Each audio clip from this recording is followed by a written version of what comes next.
I do pray in tongues. Thank you very much. To distress, yes, and becomes a hobby. Yes. Yes, so I think one of the beauties of democracy is everybody owning an opinion. Coincidentally, I think that the nominee definitely is entitled to this opinion and what she believes she does as hobby. Nominee, once more, congratulations. And let me also congratulate you for using praying in tongues as a hobby. Not many people would love to be using prayer as hobby, but I think that using prayer as a hobby for me should be inspirational to many Christians who are still watching and who are desiring higher position, knowing that it's entirely possible to have prayer as a hobby. So thank you for inspiring all of us who believe in prayer. Now, to my substantive question, you were Deputy Minister of Gender, Children, and Social Protection between 2017 and 2019. Is that correct? Yes, Mr. Chairman. So my question borders on what you did in your position as a Deputy Minister in support of your minister to deal with the problem of headquarters, Kayaye, in our country. You will recall that your government promised a 600 beds hostel facility for Kayaye. Do you know of the status of this hostel and what you actually did in support of that whilst you were at the ministry? Thank you, Honorable Chair. At the Ministry of Gender, and on that campaign promise, my minister then, Honorable Otikwa Fisa Jaba, negotiated with a property owner at Kumasi to get that property as a hostel. After that trip, she came back and had a briefing with the whole of the ministry. I think that is all that I could say about that project. I can't go further. Thank you, Honorable Chair.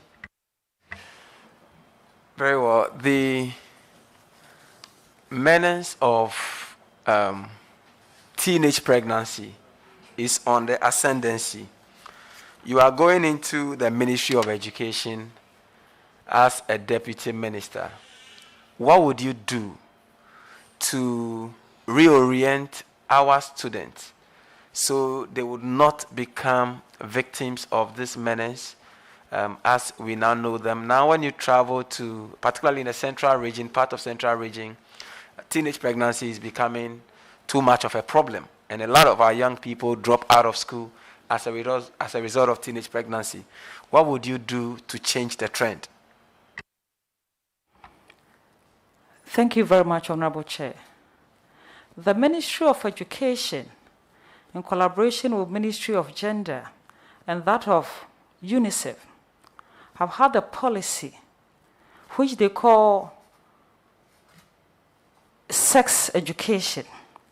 In addition to that, they also have what we call back to school policy.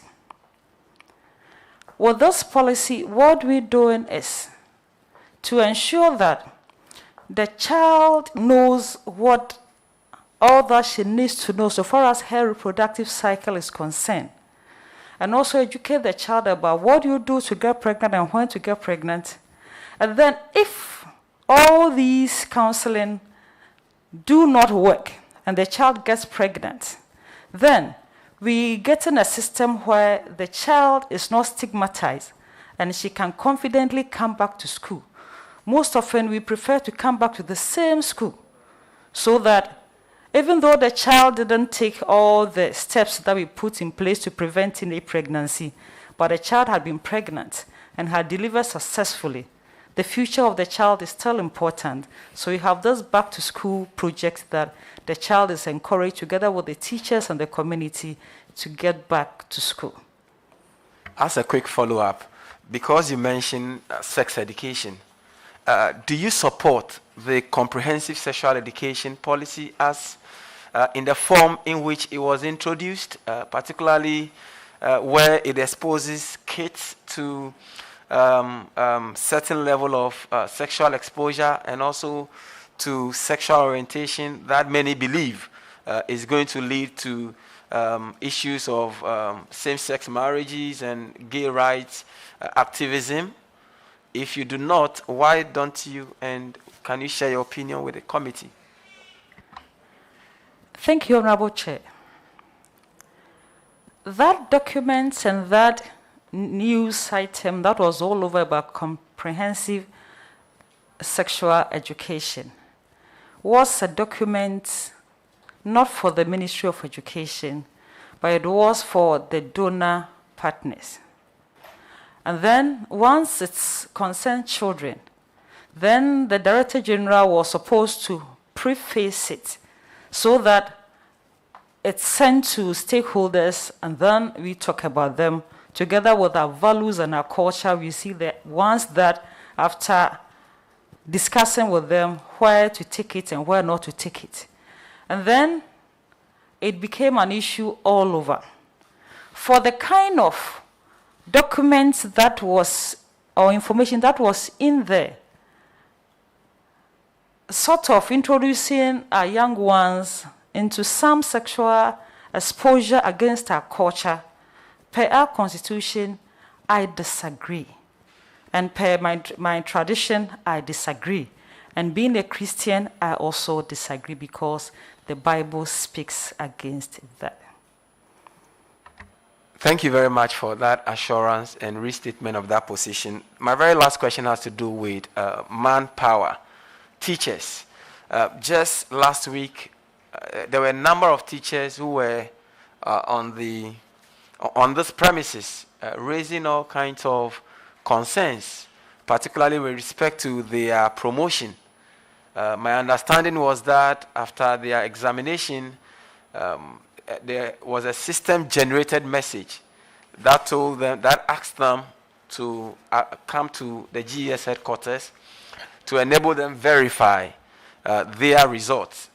However, when they got here, they were told that they had failed, and it became a brouhaha. As we speak now, the teacher associations have raised concerns about this. What would you do about this, and what kind of assurances would you give to the teachers who are having this concern that as a deputy minister, you are going to ensure that their welfare is protected? Thank you very much, Honorable Chair. The issue was about the promotion exam. And at the end of the exam, they sent a first message through the GES portal.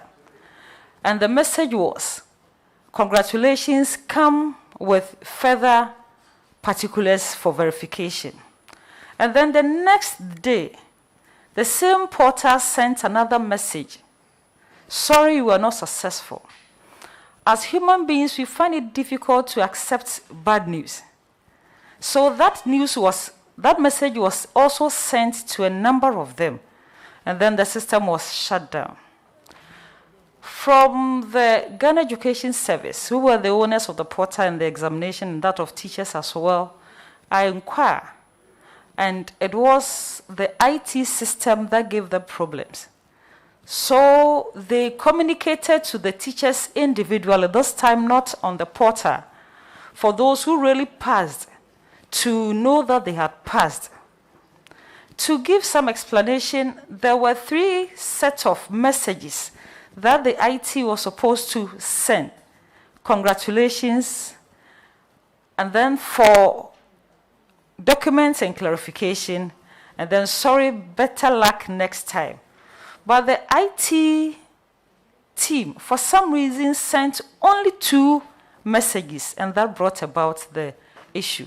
I had some personal discussions with Director General. That's how I could explain this one. So we sure that when I go there, with the support and directives of my minister, being a teacher myself, I could also engage them on formal and informal basis. Thank you. Okay, thank you. Well, I have asked everybody a question. It's okay. So Thank you, Mr. Chairman. Honorable nominee, congratulations. Yes, I'm looking at your CV, and in it is the fact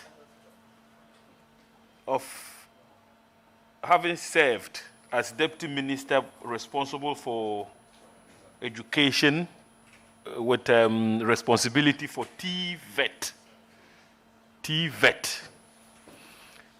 Now, having served in this capacity, I'd like to find out from you whether you think it is appropriate to have the youth training centers we have. There are not many in the country.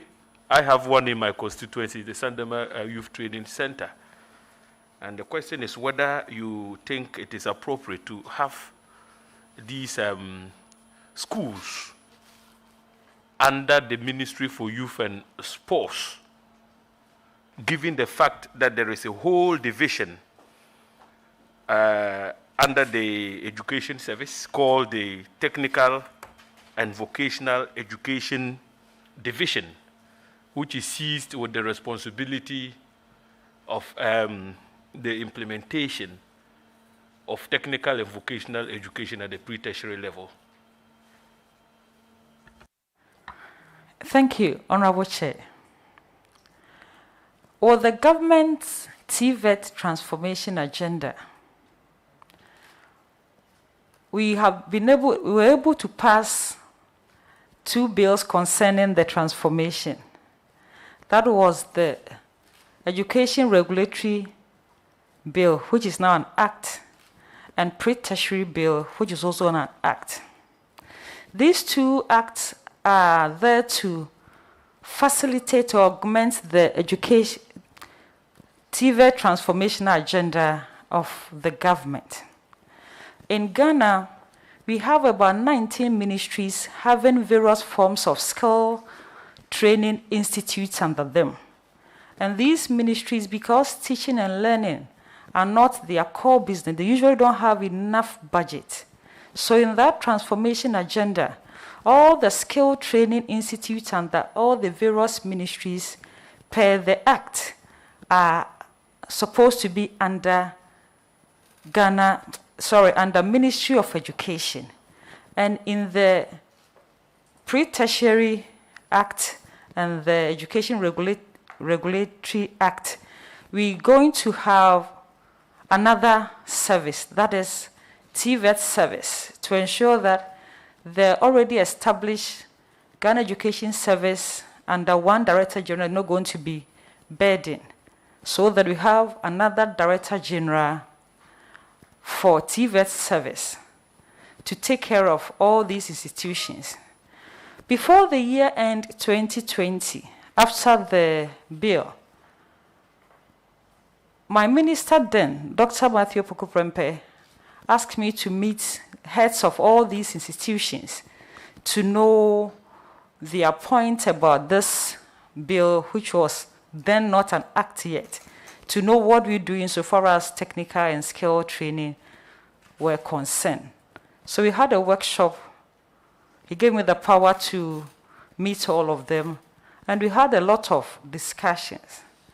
And in the bill, if the minister, for some reason, wouldn't want to hand over a particular institution to the Ministry of Education, that minister will explain at cabinet for the ministers to know the peculiar reasons.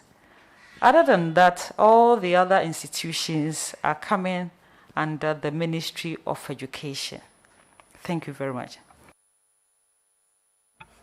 Now, Honorable Nominee, having served as Deputy Minister for Education with responsibility for TVET, what would you say were the challenges you clearly identified as affecting technical and vocational education in Ghana?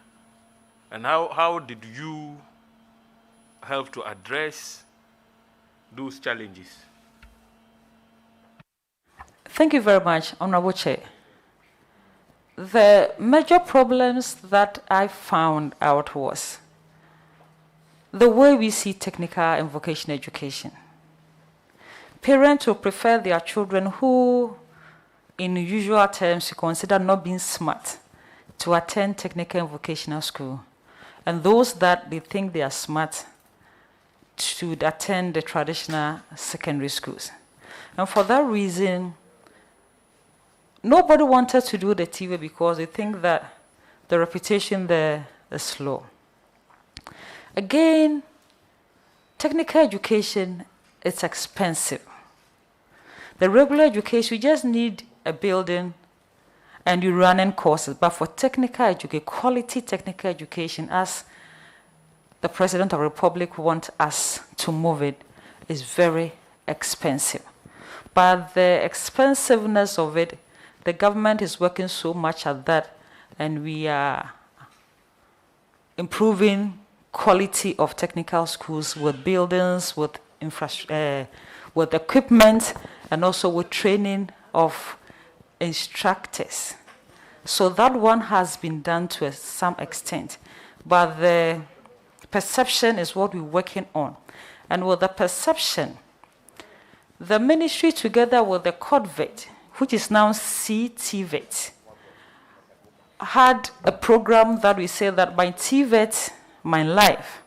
And under that, we had ambassadors of TVET.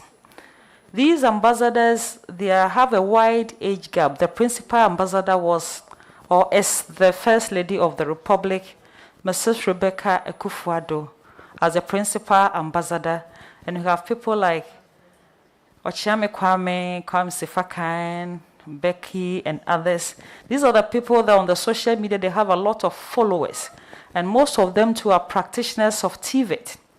And then we have the role models also. We have put all these together to ensure that TVET will be all over the environment, and people who have people admiring them as role models will be talking about TVET. So parents as well as students themselves will change their mindset so far as TVET is concerned. Thank you very much, Honorable.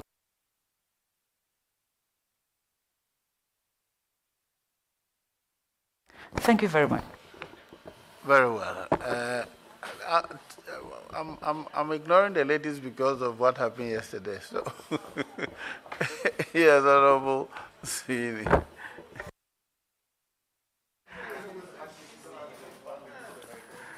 Thank you. Thank you very much, Honorable Chair, Honorable Nominee. So my question will be two-pronged. During the debate, it was reported that your minister at the time, Honorable Matthew Opoku Prempeh, indicated that the NDC got it wrong because TVET was already free, and that $800 million, according to the reports, was available or used for its implementation. You, on the other hand, indicated that the Ministry of Education had laid two educational bills, the Pre-Tertiary Bill and the Education Regulators Bill, before Parliament that will allow technical and vocational institutions to benefit from the free SHS policy from the following academic year. Based on these two narrations, who was telling the truth? And whilst at that, can you tell us the processes that were used? Because I have seen a couple of ambassadors for TVET to select these ambassadors, and how much are they paid? Thank you, Honorable Chair. My minister then and myself were telling the truth. It's a matter of reportage. The FDC then said that technical TVET is not free. But we're saying that TVET is free per the free SHS policy. All second cycle institutions under the Ministry of Education, and for that matter, under Ghana Education Service, also benefit from the free SHS. So the technical schools under Ghana Education Service, as the policy was, were also benefiting from what the traditional secondary schools were benefiting from. In addition to that, monies for their practicals, hand-on practicals, money for their practicals and final exams, money for basic tools, for teaching and learning of TVET were all provided by government. So on that point, TVET is free. In addition to the examination fees, Honorable Chair, the examination fee for secondary schools were far lower as compared to that of the technical schools, technical and vocational, and government also footed that as we did for the traditional secondary school. Yes, I said that we had the bills to ensure that we get everyone on board. Everyone on board in the sense that the policy didn't allow other second cycle institutions, though under government, but under different ministries to benefit from the free SHS according to the policy. So to get all other TVET institutions which belongs to government, but under different ministries other than Ministry of Education, the pre-tertiary bill was a necessity, a vehicle to ensure that they all get on board, and that was clearly stated in the TVET transformation. So if I understand you, what you are saying is that at the time this debate was going on, technical and vocational education was only free in second cycle institutions under the Ministry of Education and not all technical and vocational training institutions. Is absolutely right? Okay. Now, let's move on to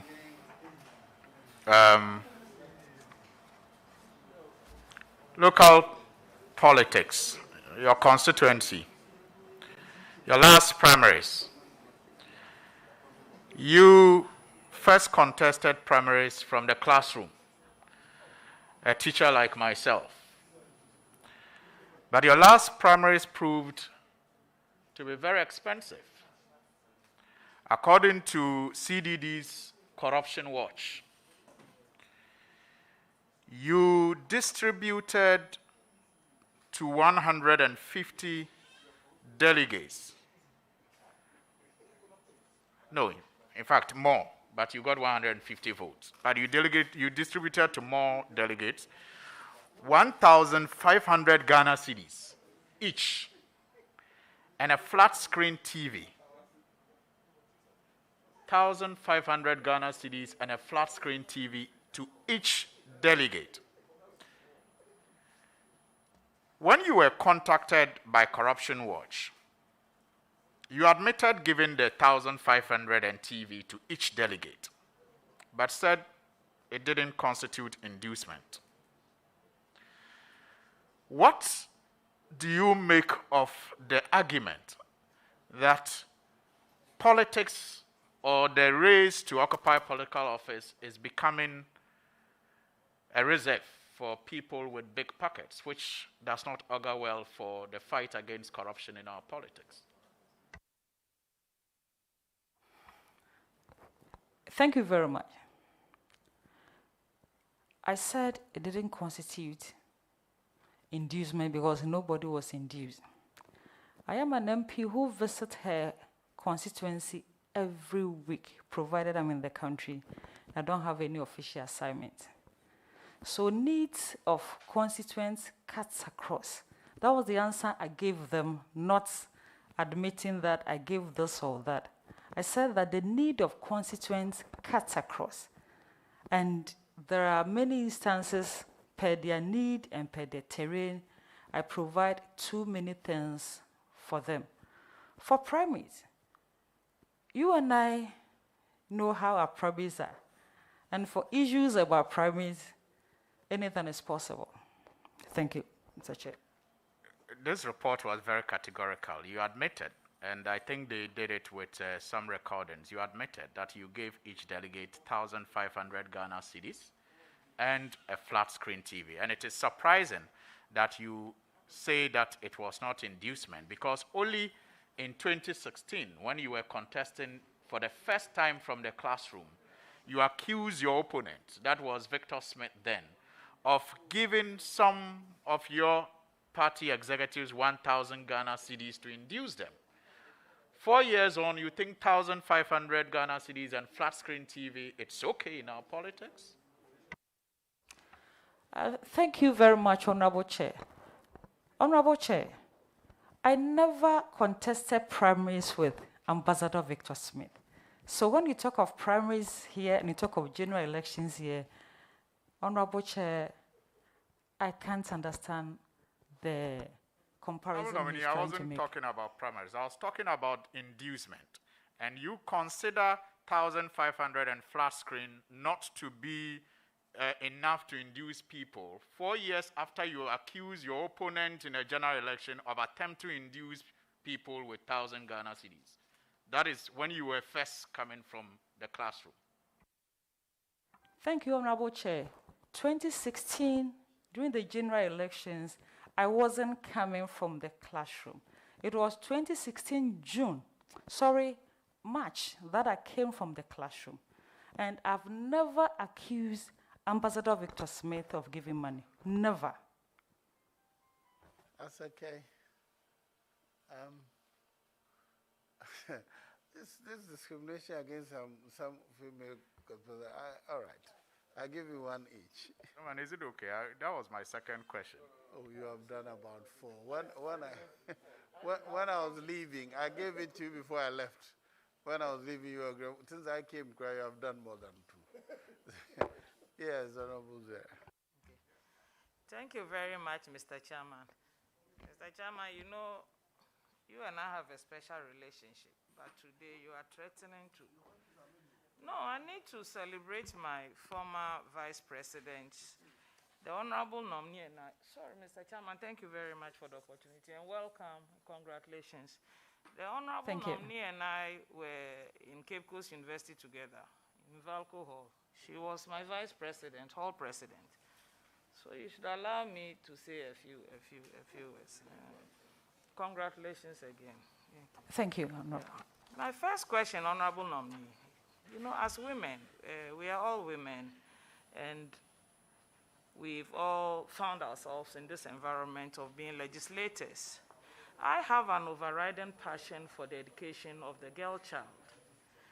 And I'm wondering whether you have any ideas or thoughts about ways in which to reshape policy around girl child enrollment and retention in school. And I say this from the background of some of our girl students dropping out of school, sometimes not because they are not academically endowed, but for basic necessities such as sanitary amenities. They go and they don't come. What will we do as women to make sure that the girls enroll in school and they remain in school till completion? Thank you. Thank you, Honorable Chair. Issues about girls' dropout rate are numerous. Some of the girls simply get sexually active too early. And you know, adolescent girls, too many things are possible. Some also do not find it comfortable to be in school during that time of menstruation. That is why in recent times we celebrate International Day of Menstruation to take away stigmatization of menstruation, so that even the girl who saw herself, she can still feel confident to be in school. In addition to that, the Ministry of Education, together with UNICEF and the Girl Child Unit, are collaborating to get a number of washrooms, appropriate washrooms with changing rooms in the schools.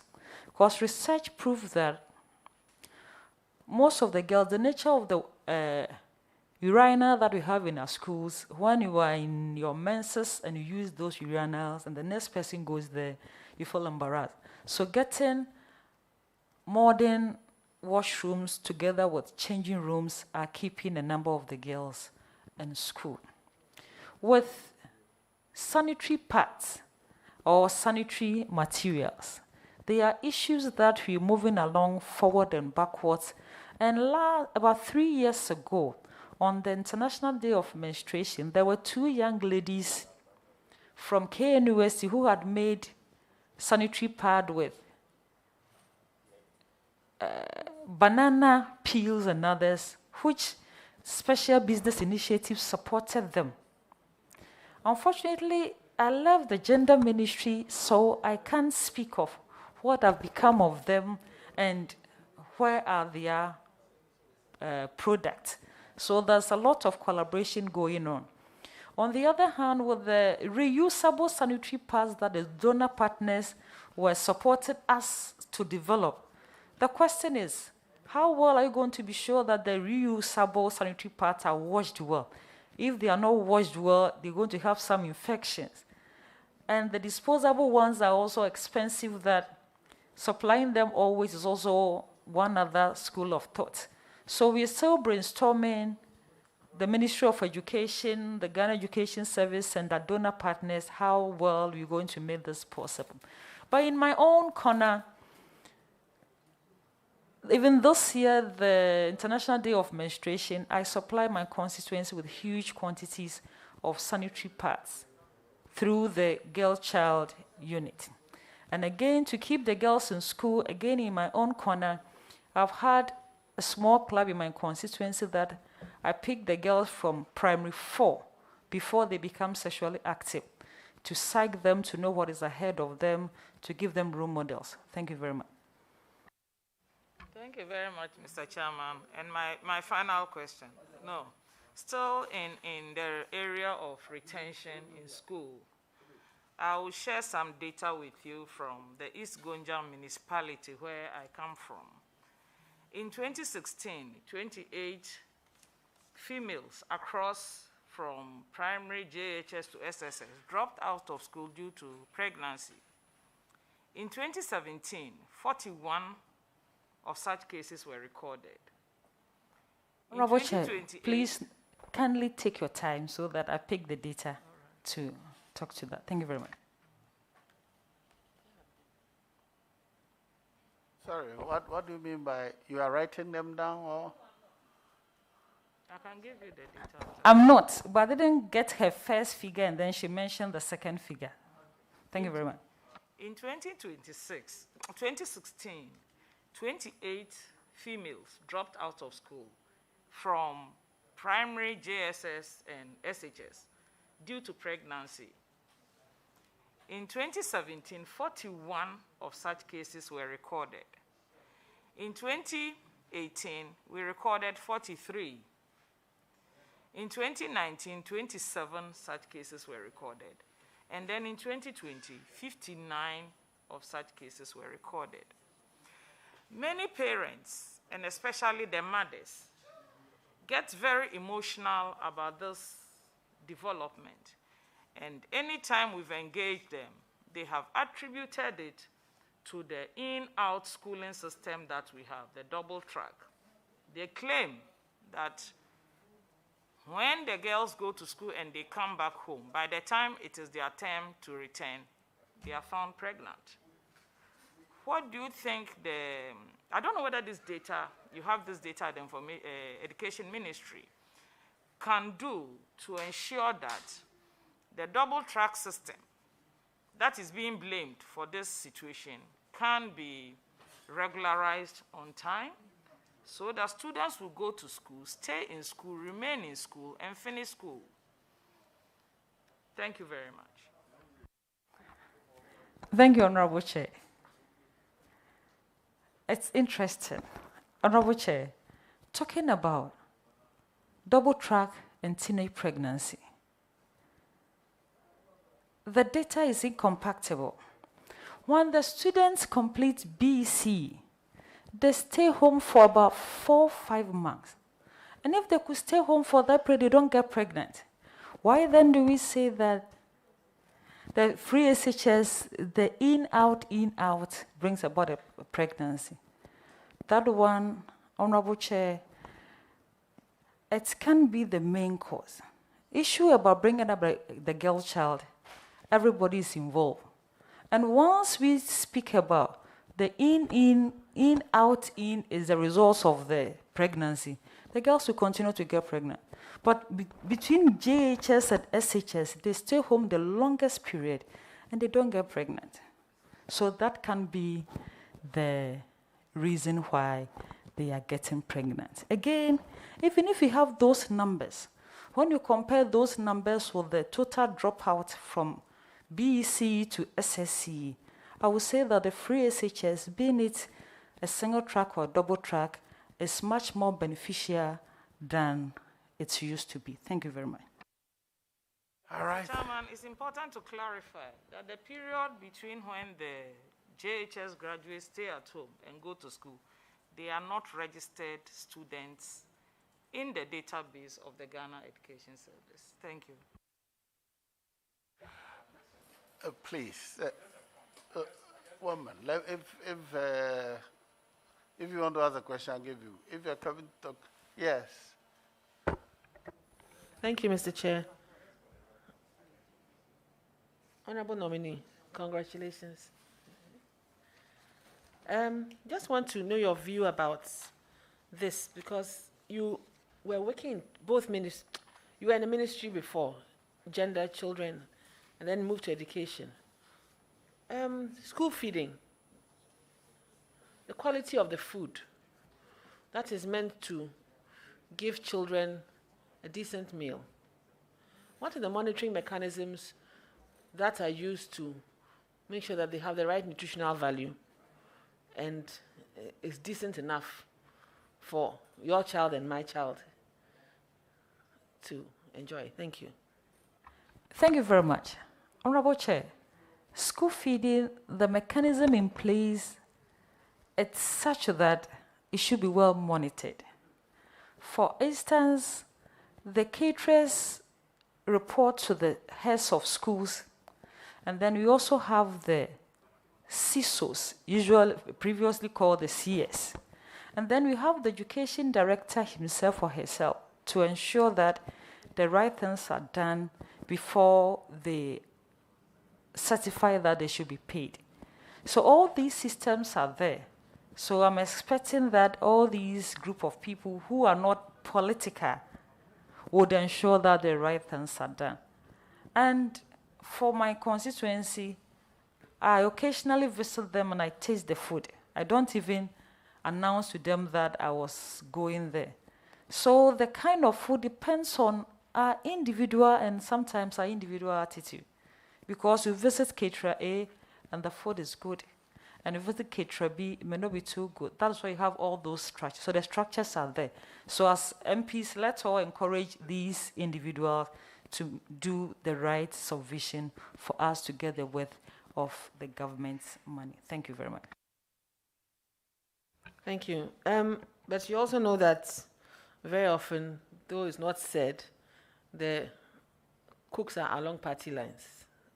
And so I think the monitoring has to be stronger, just to make sure that the children get the right food. The next question is on renovation of schools. Very often, schools are awarded, built, and after that, nothing else is done about them.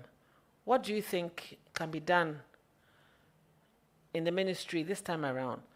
So there may be a school block that for 20 years has not even seen a new coat of paint. And that is where the child is taught. So the environment Instituted what we call base grant. Previously, we had capitational grant. In addition to the capitational grant, we health services, transport services within the districts are supposed to be the attention of the district assemblies. But it's because we've not understood the decentralizing policy very well. We keep on burdening the education service with this. And sometimes MPs. The MP should come and paint the school. MP should come and do this in the school. But it's the assembly's responsibility. Thank you for the education, senior colleague. So the last question is school feeding. I hope you're going to be able to keep to. Does that fall under you or gender? Gender. Honorable Chair is gender. All right, when gender comes, we'll ask that question. Thank you very much. Mr. Chairman, I want to take the nominee back. Most of the questions I'm going to ask is going to help her in her work as a deputy minister. The first one has to do, from your background as a Christian, there has been a strong advocacy, especially during the time of the COVID, that our mission schools should revert to the original owners so that they can properly maintain the school. And as an old boy of Infanspim, I know within the Infanspim Old Boys fraternity, this has been a very strong desire of Infanspim Old Boys to take over Infanspim school and manage it. What will you have to say about this interest of missions, the Christian and the Islamic religions taking over their schools, like T.I. Ahmadiyya, like the Wesley Girls and this, to run them? Thank you, Honorable Chair. As of now, all the mission schools, government renovates them, government pays teachers, government does everything, but government ensures that for them to maintain their tradition, the heads of the schools are from those denominations. So when you talk of the missionaries or the churches taking their schools back, if I consider my own church, Methodist Church, Ghana, I wonder why we're going to get money to pay all the teachers in Wesley Girls, all the teachers in Wesco, all the teachers in Methodist Girls. So the taking over, we need to understand, because for now, even their regional managers, it's government who pay them. So taking over, unless you explain to me what they mean by taking over, for as a Methodist and the level of financial constraints most churches go through, I wonder how we can pay salaries. Thank you very much, Honorable Chair. What do you have to talk about the recent issues of contact hours, limited contact hours in our schools? Contact hours between the teachers, the tutors, and the students. People have a feeling that recently the contact hours has come down, and as such, the quality of teaching is affecting quality of teaching. Thank you, Honorable Chair. Talking about contact hours, I wish to understand whether you're talking about contact hours in the era of double track or contact hours in what era, please? I don't want to go to double track or single track or triple track. I just want to make contact hours generic in terms of education, the time that teacher spends with the pupils or with the students. Thank you very much, Honorable Chair. Under free SHS, contact hours have rather increased. Previously, we were spending, the whole year will give us 1080 periods in a year. But with the free SHS, we have 1308 periods in a year. That is because of an extra hour that we have added onto the students. We're doing more contact hours, even though the number of weeks they spent in school as compared to the traditional system had reduced slightly, but additional hour a day had increased the contact hours higher than when we were doing the traditional 3 terms. Thank you, Honorable Chair. Mr. Chairman, with your indulgence, private schools were severely hit during the COVID period when schools were closed down. A lot of these private schools have grown through the toil and investment of Ghanaians. Some of these people are virtually at their knees. They can't just wake up anymore. What are you going to do as a ministry in advising your minister to try and see how you can lift these people back to their feet and get their schools to run efficiently, to be able to augment the efforts of the public schools? Thank you very much, Honorable Chair.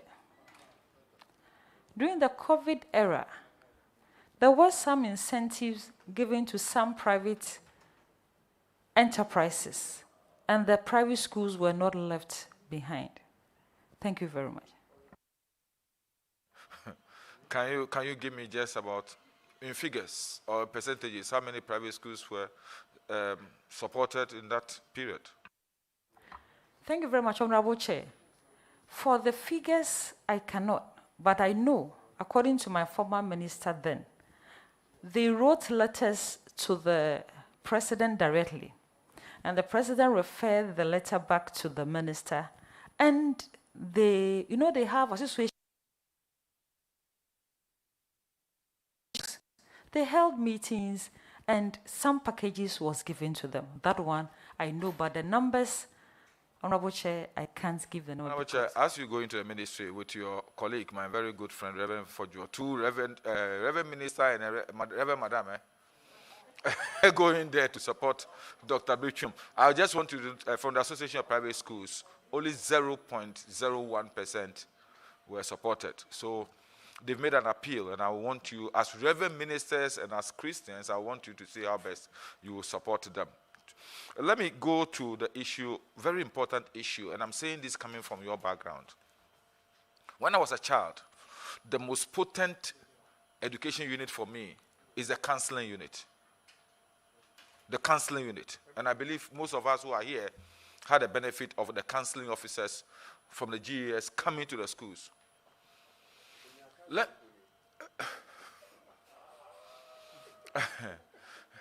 Mr. Chairman, I will ask.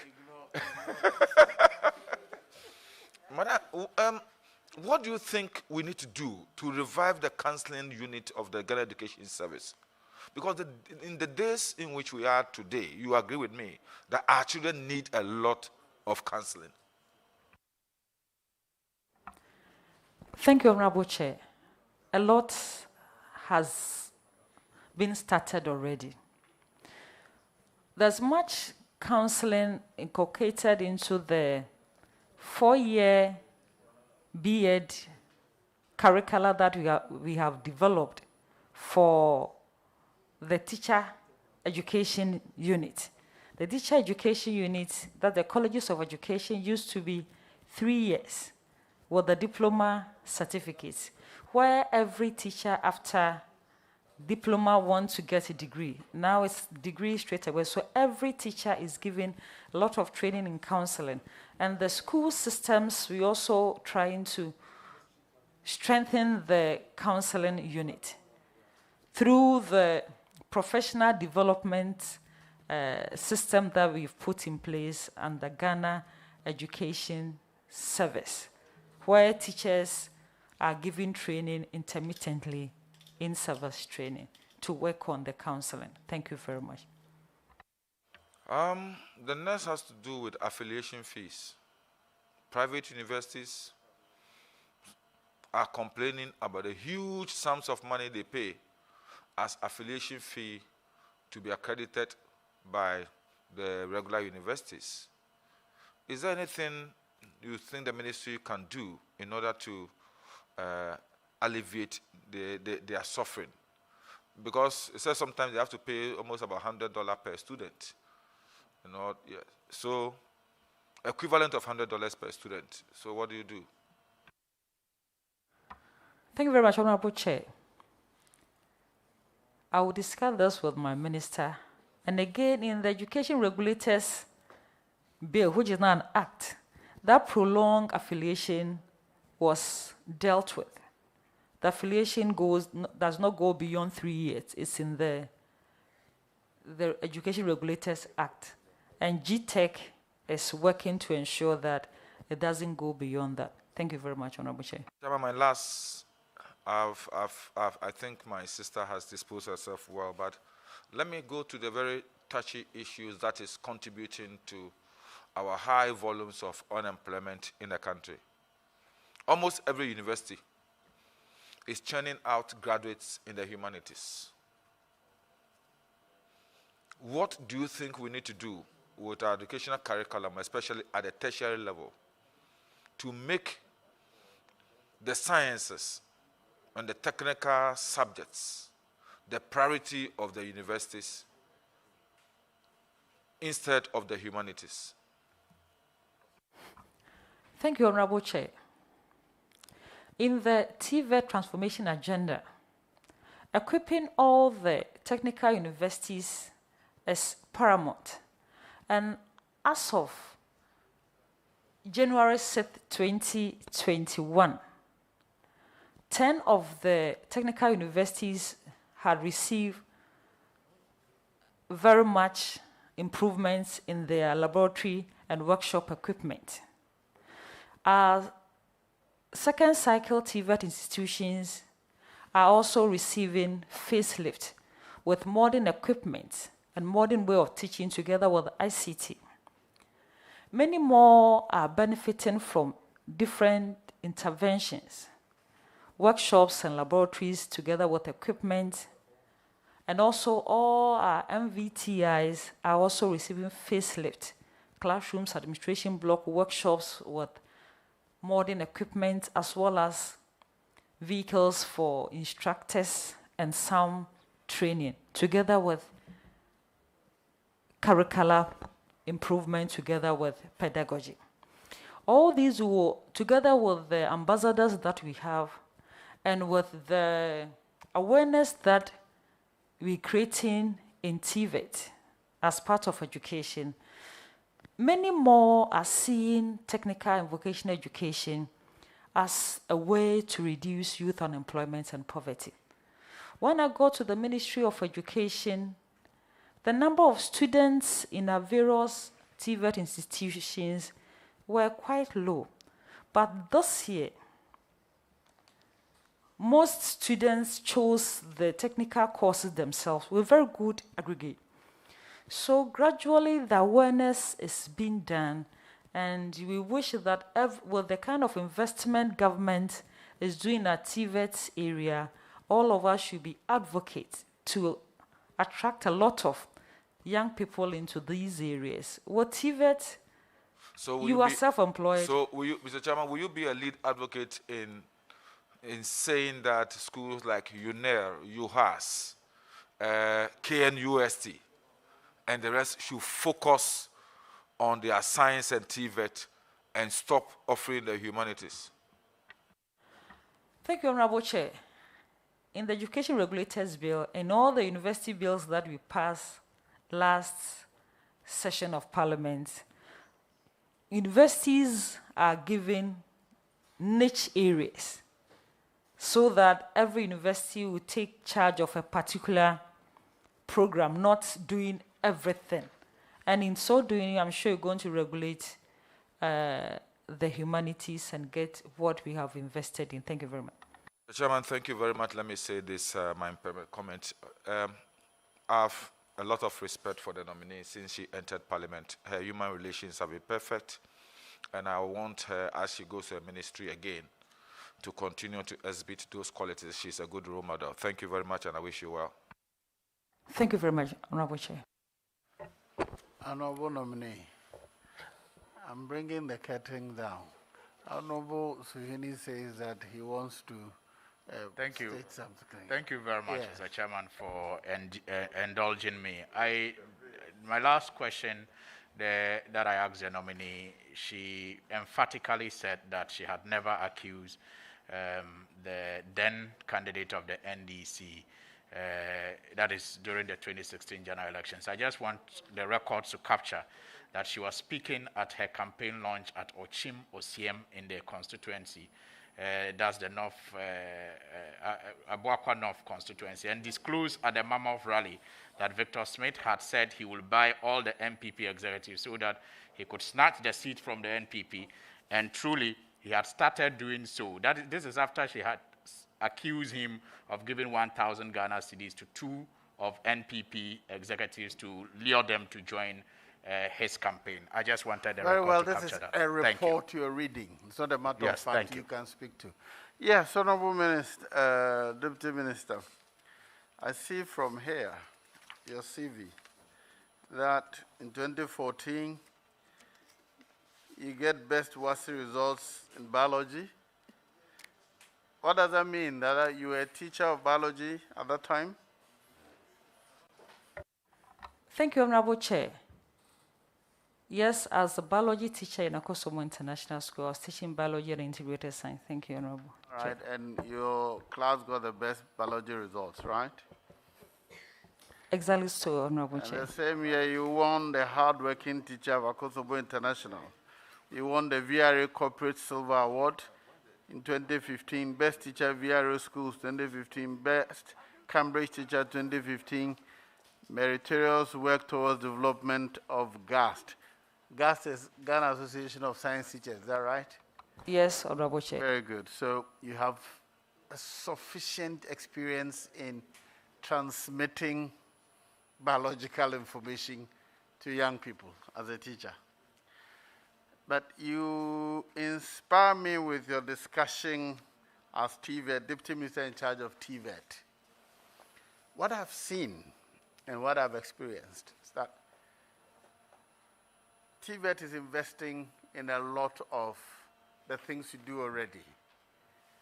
Equipment to support sewing, hairdressing. But there's something missing in our advancement, like the Deputy Minister for Energy just said, welding and fabrication. I don't know what interest or what investment you have, but I suggest that TVET, if you're going to be in charge again, should look at the training in fabrication, welding, fabrication, and so on, because ideas, of course, ideas that will help you propel or create the things you can conceive of your mind often involves fabrication and welding and carpentry and so on. The things we do already have received enough attention, but I suggest we focus on the other things which enable our creativity to be exhibited. That's my suggestion to you. On that note, we thank you for... Chairman, ask her what day... Don't worry, you can ask her when we leave here. We thank you for attending upon the committee to answer questions. You will hear from us again. But for now, you're discharged. Thank you very much, Honorable Chair. Thank you very much, members.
For those behind the nominee, kindly take your seat.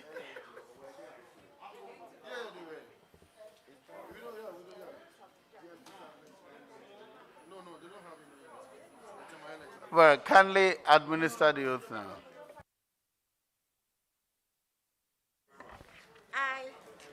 I, Frederick Obeng Adom, Swear by Almighty God swear by Almighty God that the evidence I shall give before this committee that the evidence I shall give before this committee touching the matter in issue shall be the truth, the truth, the whole truth, the whole truth, and nothing but the truth. and nothing but the truth. So help me God. So help me God.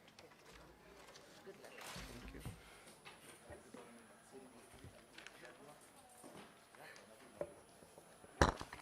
Honorable Frederick Obeng Adom, you're a first-time member of Parliament, and you're appearing before this committee for the first time.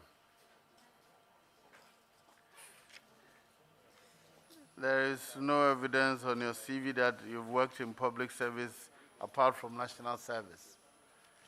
Am I right? You are right, Very Honorable well. Chair. Okay, so you need to tell us everything about you. Tell us about yourself. Thank you very much, Honorable Chair. Honorable Chair, my name is Frederick Obeng Adom, born on the 11th January 1984. I come from Ebri. I had my basic education in Free Heart. Then I moved to Achimota School, where I had my senior secondary school certificate. From there, I moved to Accra Polytechnic for my HND in marketing.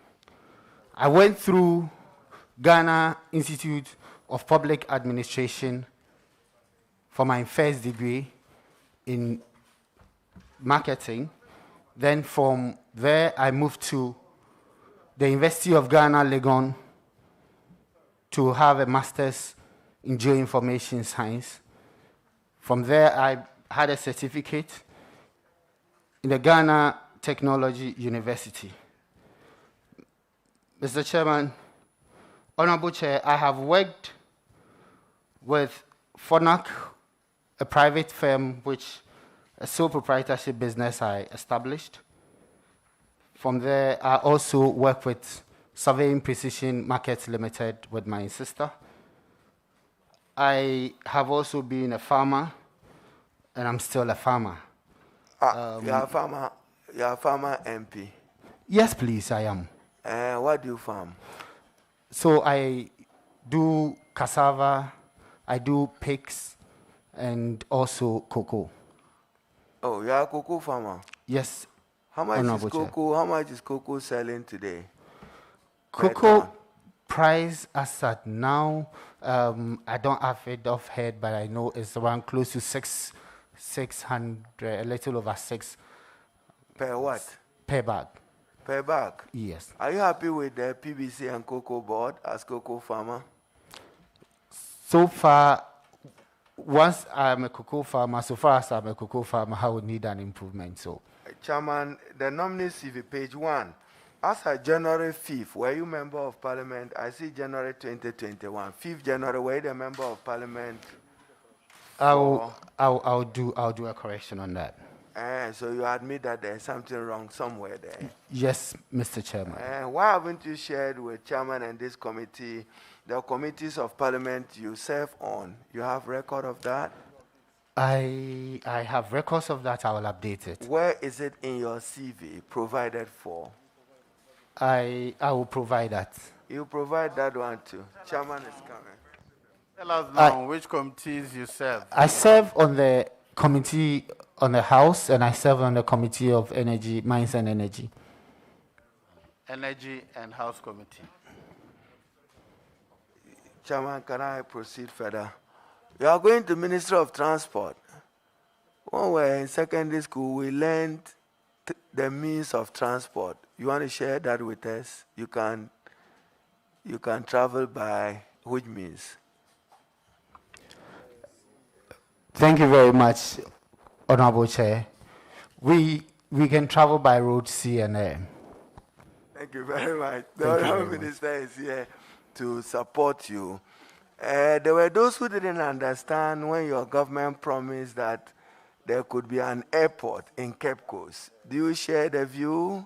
And what would be the justification for an airport in Cape Coast? Thank you, Chairman. Thank you very much.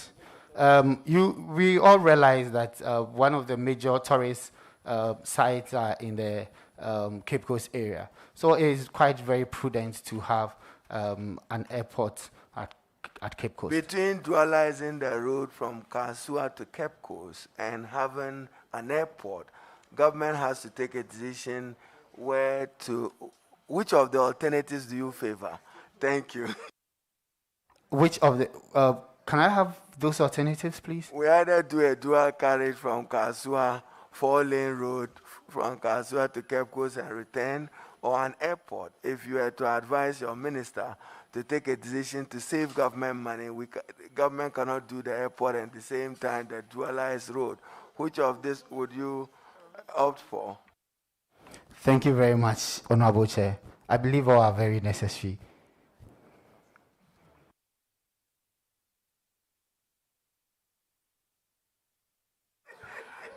Yes, Honorable Patricia PJ.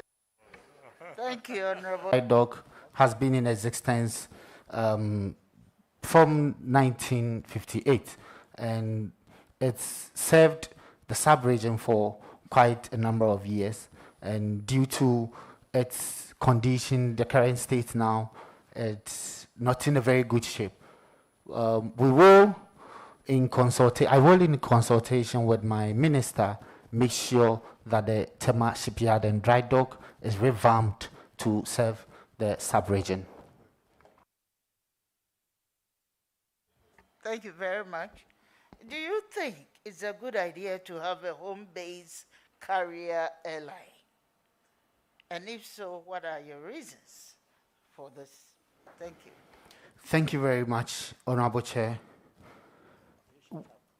The Ghana, one of the main policies of the Transport Ministry is to make Ghana the aviation hub of the sub-region, which will be very necessary to have a home-based carrier so Ghana can fly its own flag. It is very necessary, and I know there are consultations and then discussions with strategic partners to make sure this becomes a reality. Thank you, Honorable Nominee. May I know if you know the current status of the inland port in Ashanti region? Thank you. Yes, Honorable Chair, the inland port at Ashanti region is the Buankra inland port. Then this, per my briefing, the Buankra is ongoing, and after its completion, is going to serve a wide purpose in the country. A follow-up, please. Honorable, what do you say ongoing? I think I was asking about the status. Is there anything happening at the port, at the inland port, Buankra? Thank you. Thank you very much, Honorable Chair. Honorable Chair, government is in partnership with some private entities to develop the Buankra inland, yes, under a PPP. Very well. Yes. Yes, Honorable Yabama. Thank you very much, Chairman. Congratulations, my good friend. Thank you very much, my father. I'm not your father, please. I'm not. I'm your colleague.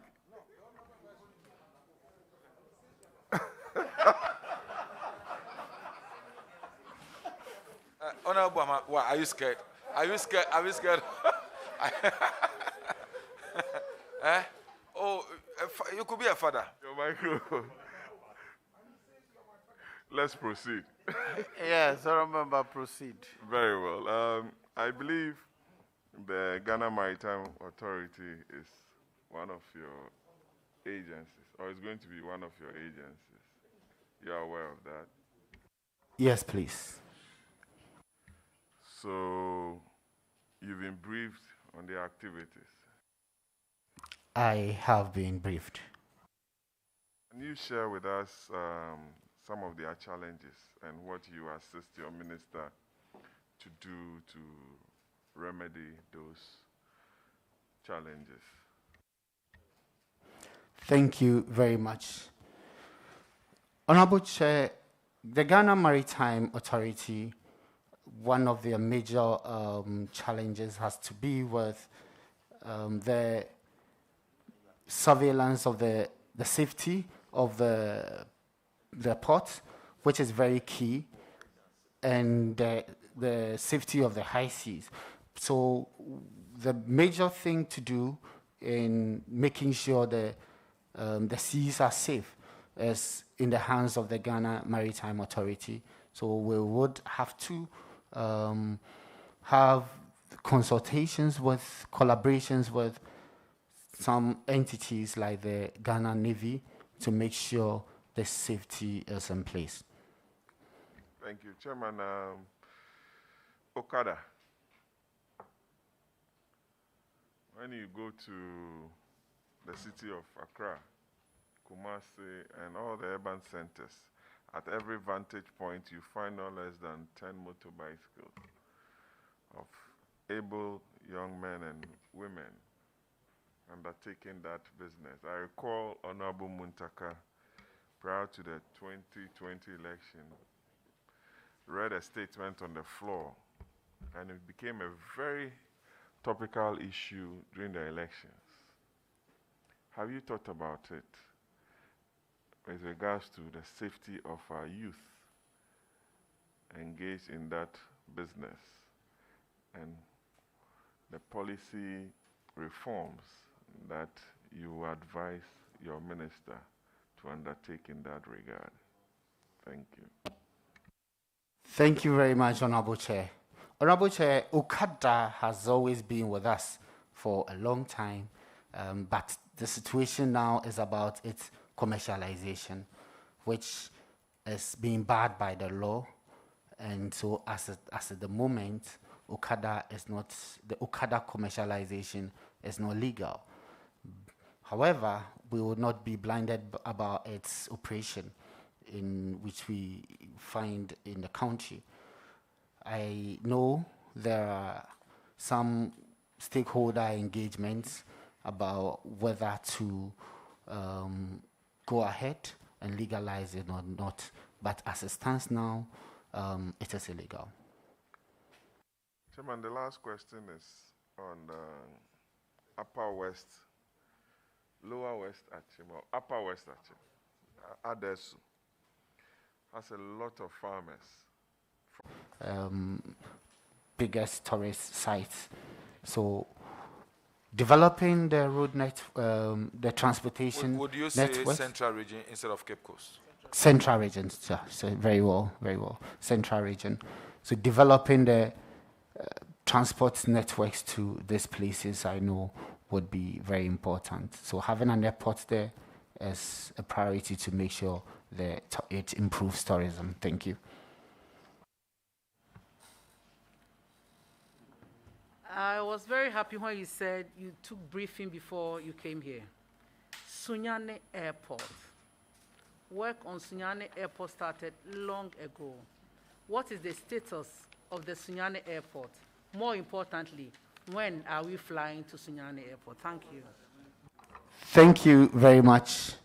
Thank you very much, Honorable Chair. Honorable Chair, I know works on the Sunyani Airport has been for a long time, and as I speak to you now, per my briefing, work is about 93% complete. So with 93% complete, I know very soon there will everything will be completed for my fellow Ghanaians in Sunyani to enjoy the part of it. Yeah.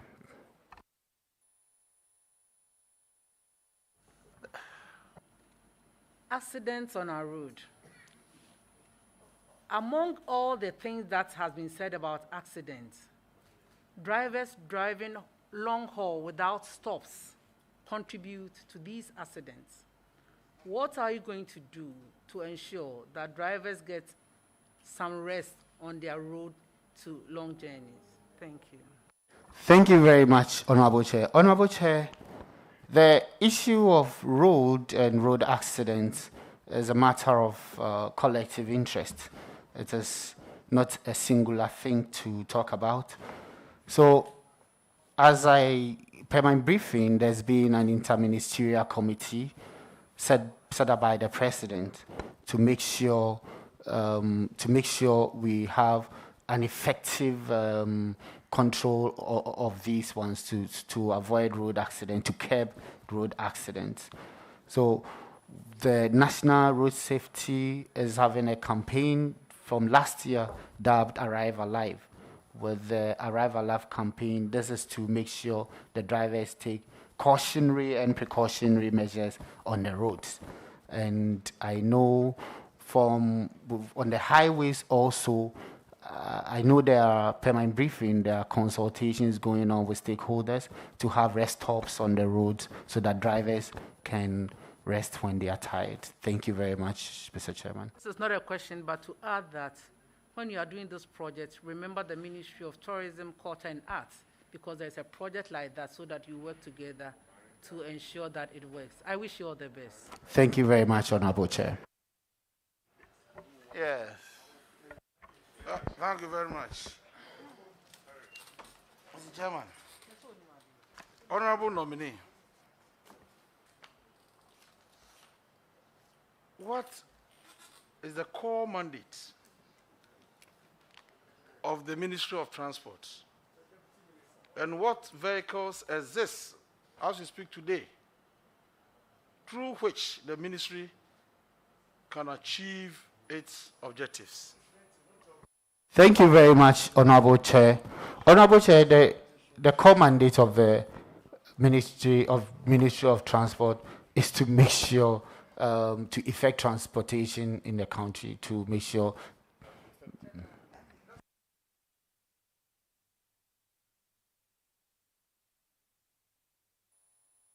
Are you done? Yes. All right. Yes, Gisela. The second part of the question.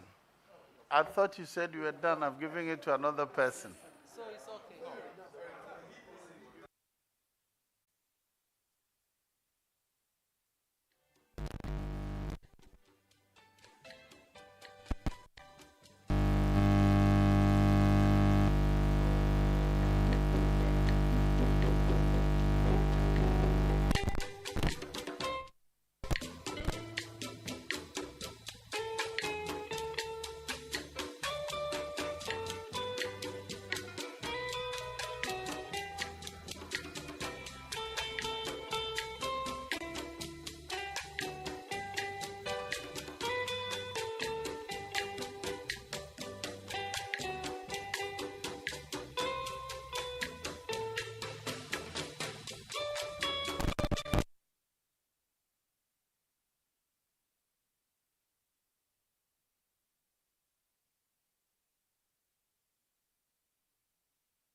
Since creation, many precious items and resources have been discovered from the bowels of the earth. Ghana, no exception, has been blessed with its portion. Some of these precious items are gold, limestone, granites, diamonds, manganese, and the reliable clay, and they come in various forms and texture. One particular type that is very attractive is the bentonite clay, also known as Chinese clay or kaolin. In Ghana, bentonite clay can be found in abundant deposits at Amfuega in the Volta region. The clay deposits, buried deep down the bowels of the earth, is naturally and beautifully designed, soft in texture, and has its own unique taste. Anytime I hear the smell, I just go in for it. I've been eating it for over 10 years. I loved ayilo so much. According to biblical origins and African folklore, man was created from sand, hence he is directly linked to the earth. That natural craving for it is what maybe is natural of women, but also people wanting from our region, people wanting to be in touch with Mother Earth. That is where people put it on their bodies and so. But how did that also come about? That the fetish priest will have to smear this on the face, on the body, because all tradition, all cultures, maybe we just have that natural affinity for earth.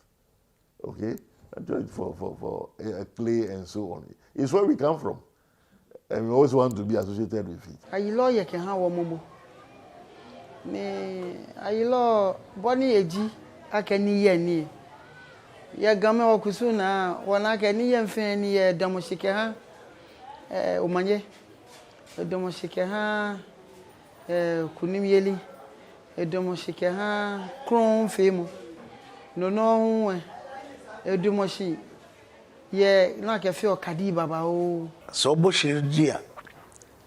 Ewie ma nkonimdie. Edutwuma bebre. Na hwemu a akoma nkasa ase ani hire. Atano no eba ewiase de dikai no. Wo mu da mpanefo se wo mu eduku hire. Se kase boso mbi eduku hire a nje se wode asra Nanim ne kwanchi ba bia.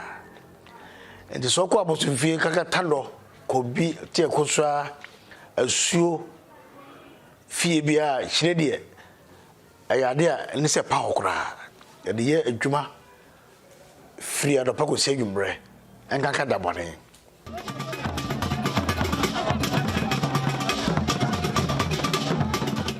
I just take it for no reason, you know. Normally, what calls me to take in ayilo is when I hear the smell of a burning tree, or when it rains, the vapor that comes from the floor has the smell of ayilo, and I just go in to purchase some and take it. Or the moment I just see it, I go in and purchase it. This may be the reason why many are attracted to eat it. For some, this comes with personal satisfaction, and even better still for others, it becomes an addiction. I could soak it like fula or fura, add milk and drink. I love the scent. For some strange reason, I love the scent, so I loved to chew it. And then it came with its own negative. I hated to see a coin. If I find 10 pesos, 20 pesos, no matter who it belonged to, I'll take it because I knew that I could buy ayilo with that. That's how addicted I was. I started eating ayilo at age roughly like 12, 13 years. But I didn't start right with ayilo. It was from childhood when I started with sand. You know, during the olden days, we have this type of sand, like a clay sand. And when you just come out from the house, it's there. Normally when it rains, you see it's moisture and stuff. But when it dries, you can scrape the surface and eat it. So I started with sand, and from the sand it went to the graving of paint. You know, the moment you paint the wall white, the smells alone makes me come close to it. I just grave some part of it and I eat. So at the age of 12, there was this shop that they sell ayilo in my hood, and the moment I got close to it, just the smell of it, I was like, this thing is similar to the sand and the paints I used to eat. So let me just try one and see. And the first time I bought it wasn't that smooth for me, and I said, okay, I'll try that again. So by and by, I started trying, and it got wet. I was like, oh, let me put the sand away and start with ILO. And sometimes I could go to Makola just doing shopping, and I could buy, they tie them in this Bankun rubbers, and I could buy that. Within 2 days, it is gone. Pregnancy is a condition that leads to food craving. It starts with food aversion. Early in the pregnancy, because you don't want to vomit, you tend not to eat certain foods. But then when you overcome the morning sickness, you tend to crave for certain things that are not important. Sometimes sand, sometimes just the smell of something. And ayilo eating is one of those things. The habit of ingesting soil material by humans is believed to date back from the ancient times, and the practice known as geophagy is practiced by many cultures around the world. Some anthropologists, including Sarah Young of Cornell University, traces its origin from early slaves who introduced the practice to the United States from sub-Saharan Africa during the transatlantic slave trade. But she believed the behavior was practiced independently among the Native American population long before Columbus arrived. In communities where clay eating is common, some are smoke and in preparation. The preparation rather tends to add microbial, microbes to it. So from what we have found, it appears processing may be the source of danger in terms of health. Well, I'm not a medical person, but I don't remember going to hospital because I overate ayilo. No. I've been to the clinic where they told me I have low blood counts.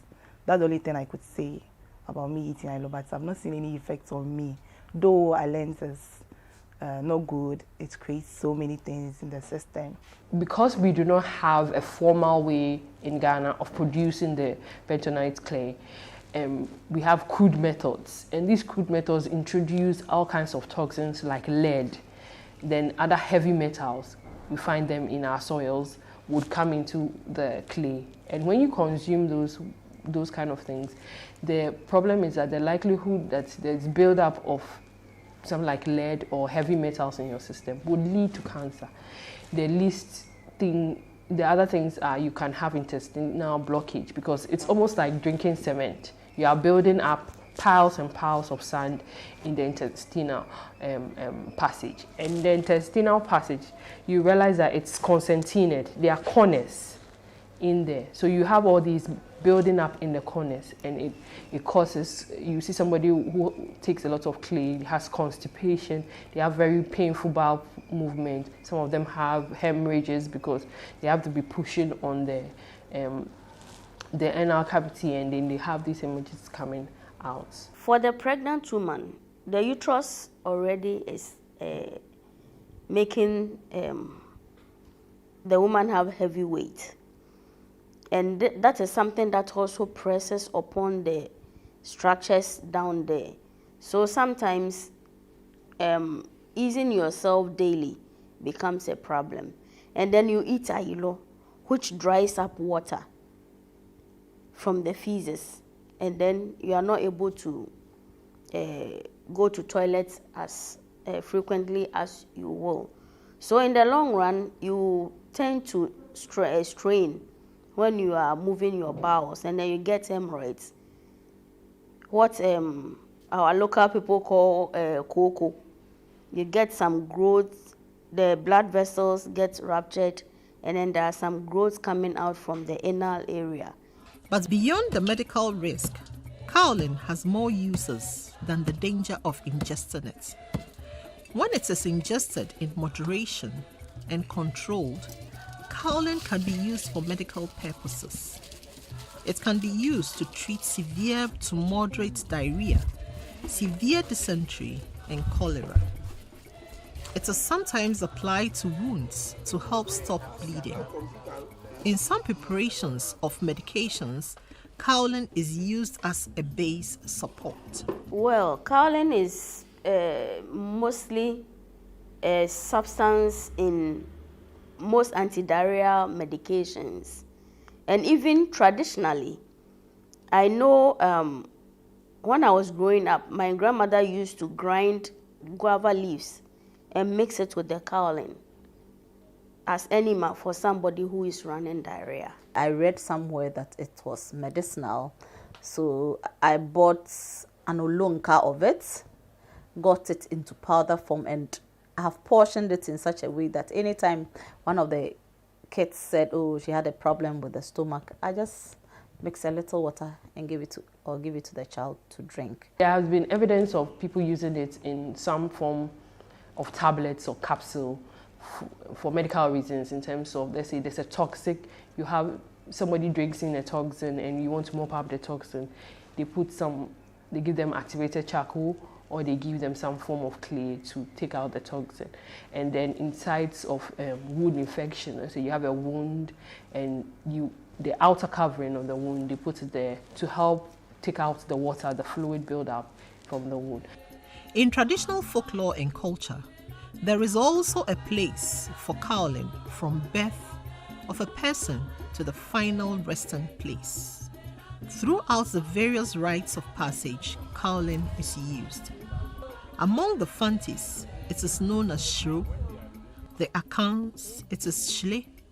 Agatawe among the Ewes, while the Gans know it as Ailo. It is used at the birth of a person during puberty, marriage, and death. In traditional Ghanaian culture, Ailo usage symbolizes purity and victory. No, udibima ni aboshire akire se ampa wadibem shire ndi election tito rara ese yikukum nti ase de emu gina ma homa shire na ntwema na ese yikukum eno de yamani mo no eye ne bresem na ni nyina mo no shire de edi ne ma bebre ase ndi awadiem awade mu de kura de ne se abosom kura de wie bibia wie a ye wo bakura to a na ye dwada koda no a abosom be sensie de kal bibia no kura afi de bia de bori hire mpanifo gidi ne se timi ma onyini fefefe obore we de ma ne bibia ka fo bi ni gbeke ekpa bele boni hi ayelo efi oni bipi akepa igbeke bona fe ni gbojole bona fe ni hani ehewlo wa fe trotro bona fe ni ekani lacha agbe ke helo no ni bibi ko me be ayelo on to akegbeke eyeku ni mami eyeku ni egbeke on ekuna ke fomo mi sanjin fe ye no me fe se nyawe fo ewe bi ewa yi lo yen je ansa na wodi shire baby bi no na wo se wo ti ase se bibi nti nam de ye ya kira okwa bi se ye we fa gogu kwantempon so wo se obi kura wu a menim so woni ma de fre no so me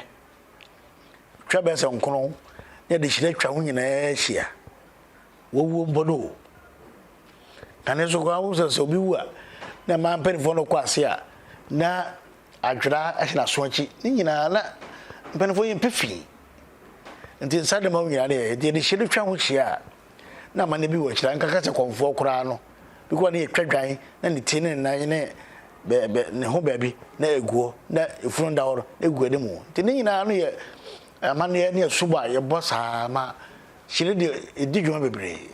Ayilo is also used to perform various rituals by priests and priestesses who are believed to represent the truth and honesty in the community.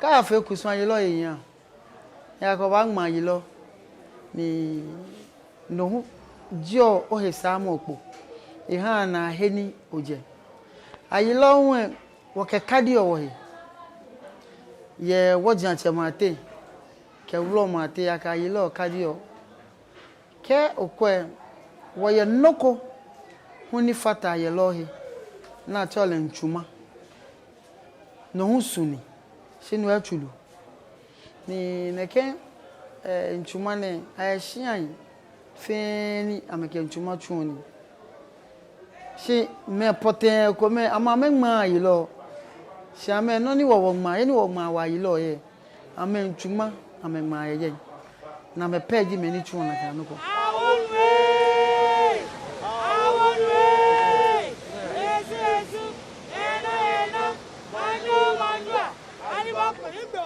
so rishira ebi fita ebi also obo also pese a pie on the blue you see them afra and on your poison and so say obi so pedo no bo so mi also a obi esi drop out the fresh there no and to say fita ro na asisa kakra wo say konfo bi atwa shire say ne san wona na ho a bo say baby edum kakra ya na nyina so ye ma bia de afra to one feel like say bia shire bi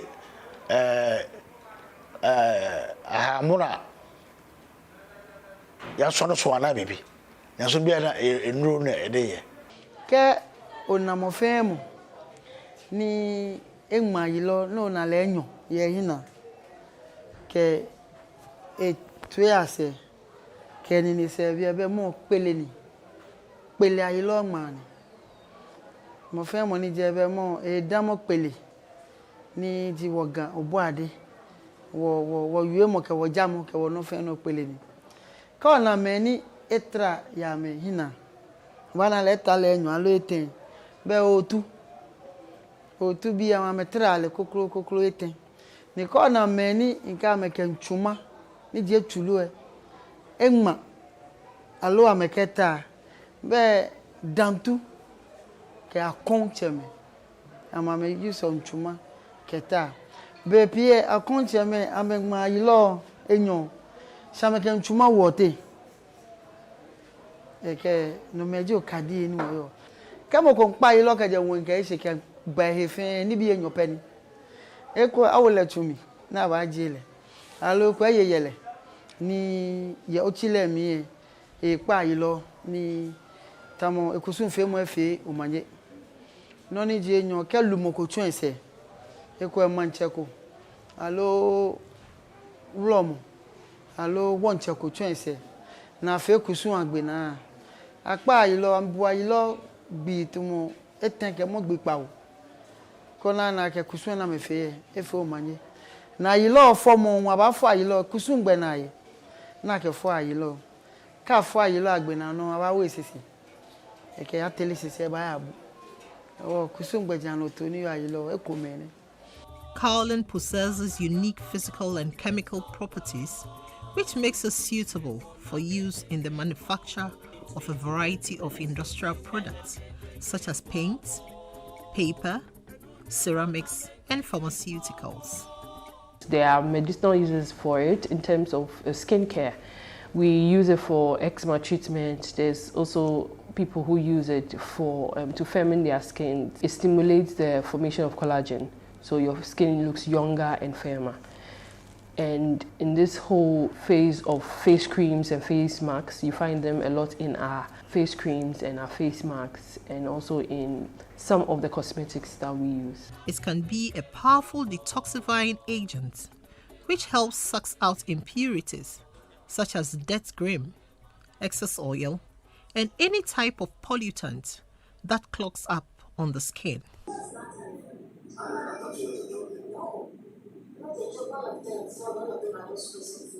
You can either use it for exfoliating. Some people use it for exfoliating. They add a bit of oil.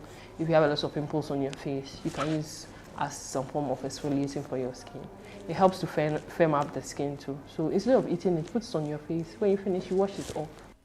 Many also mix aylo with honey or green tea or water and apply it to the skin to treat acne, as the tiny crystals gently exfoliate and refresh the skin.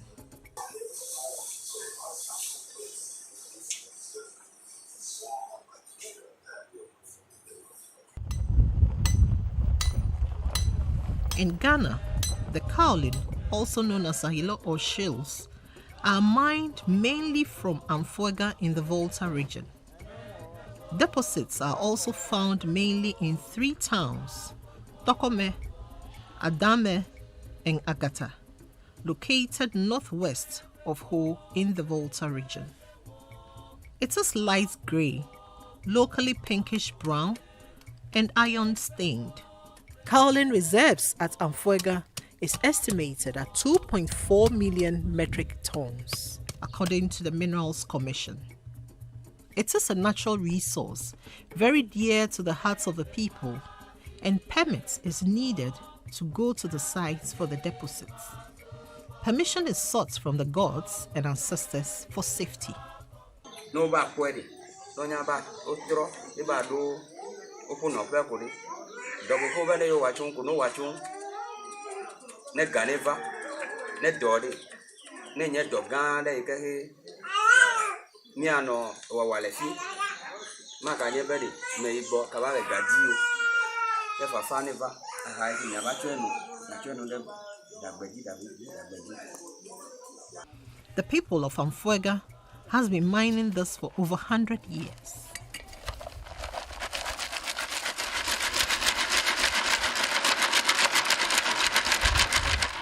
The natural resource has been the main survival of the people, and for the youth in Agataigbe, the product is dear to their hearts.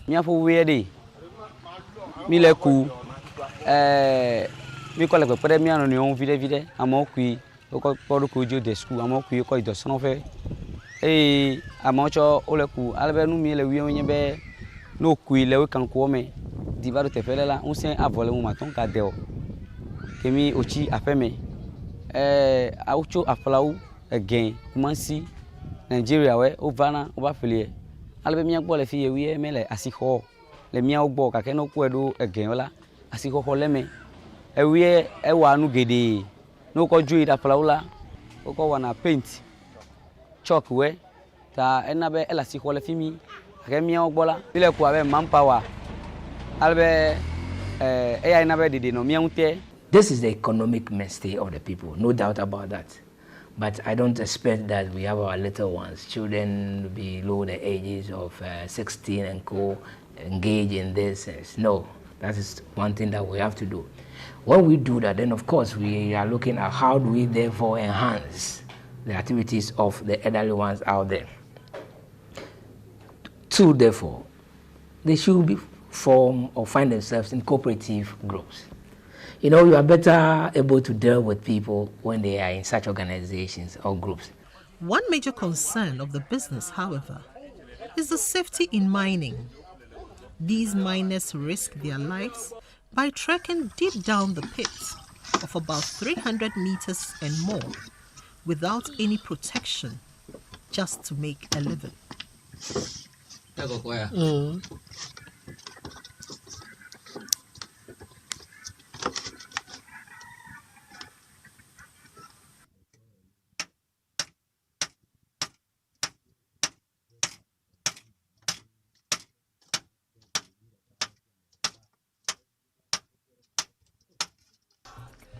As they complete their task in one pit, they move to another side without reclaiming the land.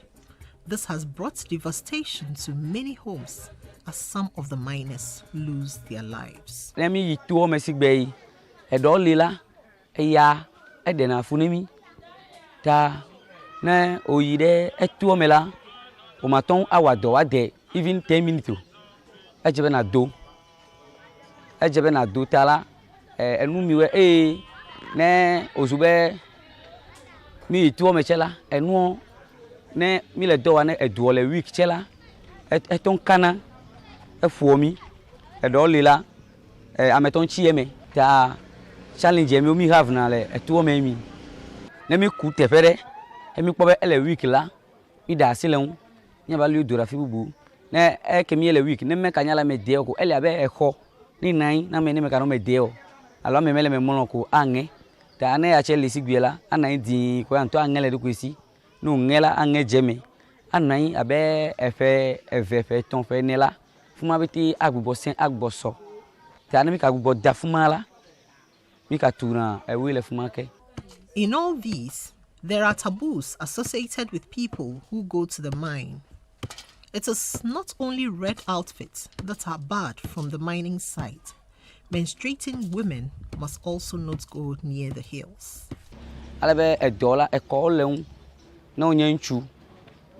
Kafra, mi dochela, wajira do kodo alechi, afia ton gerefuma, me dona enu jen ha ko yere efuma, e ka jen che me die efuma, yon lu che me die eto oji o. Abe nkeke o cho le miasi kon enye miafo dume pupo we ofu nkeke o chela me die eto oji o. After the product is brought from the site in sacks by young men, special care is given to this precious stone. The raw sand on the stones are cleared to leave the soft clay part, which is sold and transported to other regions in Ghana and to Nigeria and Togo. My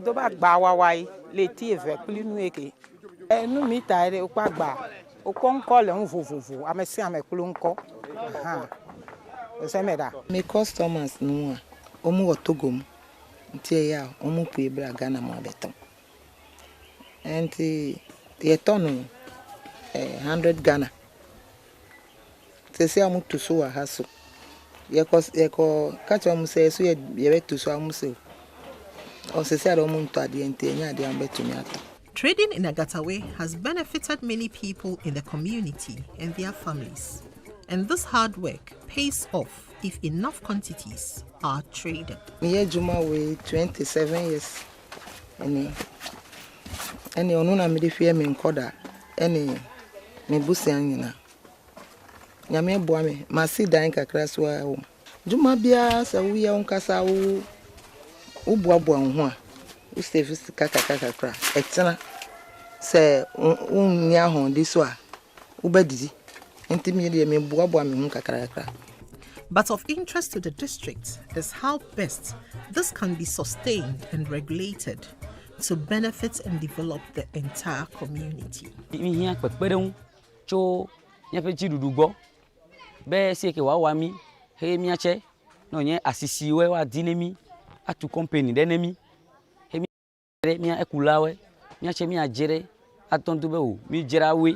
Amere jerawe efelevu, amere jerawe ewa property, amere jerawe ton tu hole mela.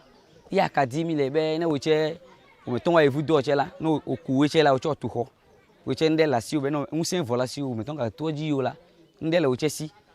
Aka fifi la amemi we ko la jogei klivu we la. Yo ton le nde wa, mi ami e ko we le manpower zan, he le nu de cho to mela. Meton ko me fo galende ka wa, la be no fele gbela. Edo kosra de ka kosra ve apo waka market ta ekemi ojerala enye ndu Ghana we ta ina be mele chichiu. He advertised this kaolin to the outside community, and we have received a proposal from a private investor from South Africa. They would have to come in to help us, because I'm pretty sure that this kaolin can get us a lot of things like ceramics, chalk, paint, and all that. But